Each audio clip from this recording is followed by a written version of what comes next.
Nobody noticed when it started. Maybe it was a shift in the planet's core or something cosmic and unexplainable. But by the time morning came, gravity had quietly, invisibly doubled. At first, the change was subtle, a little extra heaviness in every movement, a slight reluctance to rise from bed. People across the world groaned and grumbled, blaming the weather, a bad mattress, a late night.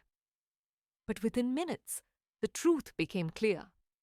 Something was very, very wrong. Charlie was the first in his family to try standing up.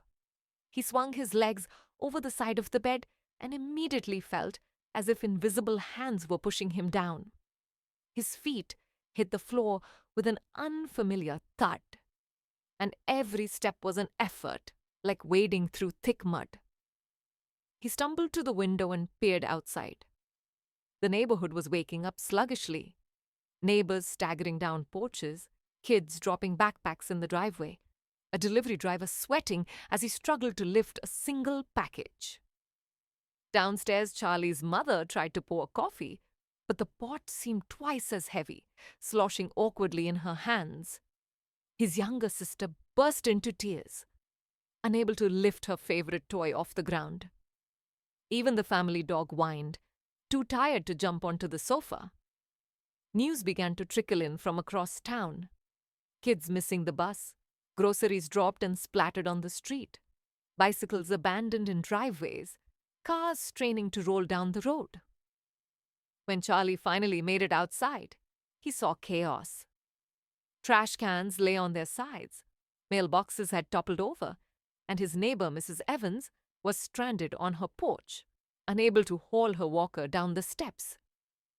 Cars drove slowly, some bottoming out on the road, and people moved as if the world had suddenly become a giant magnet, pinning them to the ground. At school, the situation was worse. Teachers struggled to write on the chalkboard, desks screeched as they were dragged, and a soccer ball barely rolled across the field. The principal announced over the intercom, "Due to unforeseen circumstances, please remain indoors and do not attempt to use the stairs." Science teachers tried to explain, chalking diagrams with trembling arms. It was gravity, they said, but nobody could explain why. As the day wore on, everyone tried to adapt.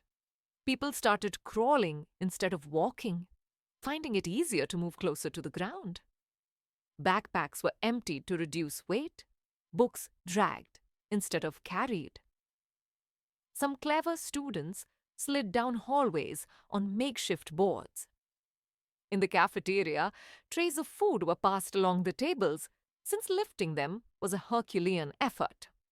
At recess, kids rolled or scooted, inventing new games like gravity tag and slide and seek.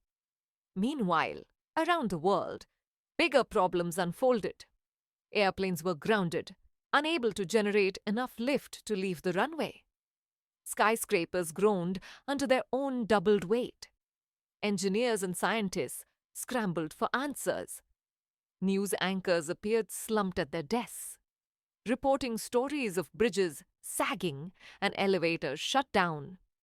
Athletes couldn't jump, dancers couldn't leap, and even pets resigned themselves to napping on the floor. Charlie's family quickly learned to adjust. His father brought home a wagon to help with groceries, and everyone wore their sturdiest shoes. They helped neighbors, checking on the elderly and bringing food to those who couldn't move. The community started coming together in ways they never had before. People invented clever solutions, rolling carts, pulley systems, and even home-delivered meals. A group of teenagers set up a gravity taxi using skateboards and ropes to pull people down the block. Despite the challenges, life went on. People moved slower, but they noticed more. Friends lingered longer during conversations because nobody was rushing anywhere. Charlie's mother said it was like the world was asking everyone to slow down and pay attention. At night, families gathered together, grateful for what they could still do: read, tell stories, listen to music. The stars overhead didn't seem any further away, but the earth beneath their feet felt heavier, more present, more real. Gradually, new routines developed. Schools adjusted schedules, businesses modified workloads, and playgrounds became places of quiet imagination instead of wild running. Gravity, once invisible and unthinking, became a constant reminder of human resilience and creativity. People found meaning in new challenges, pride in small victories, and a surprising sense of connection in facing the world's weight together.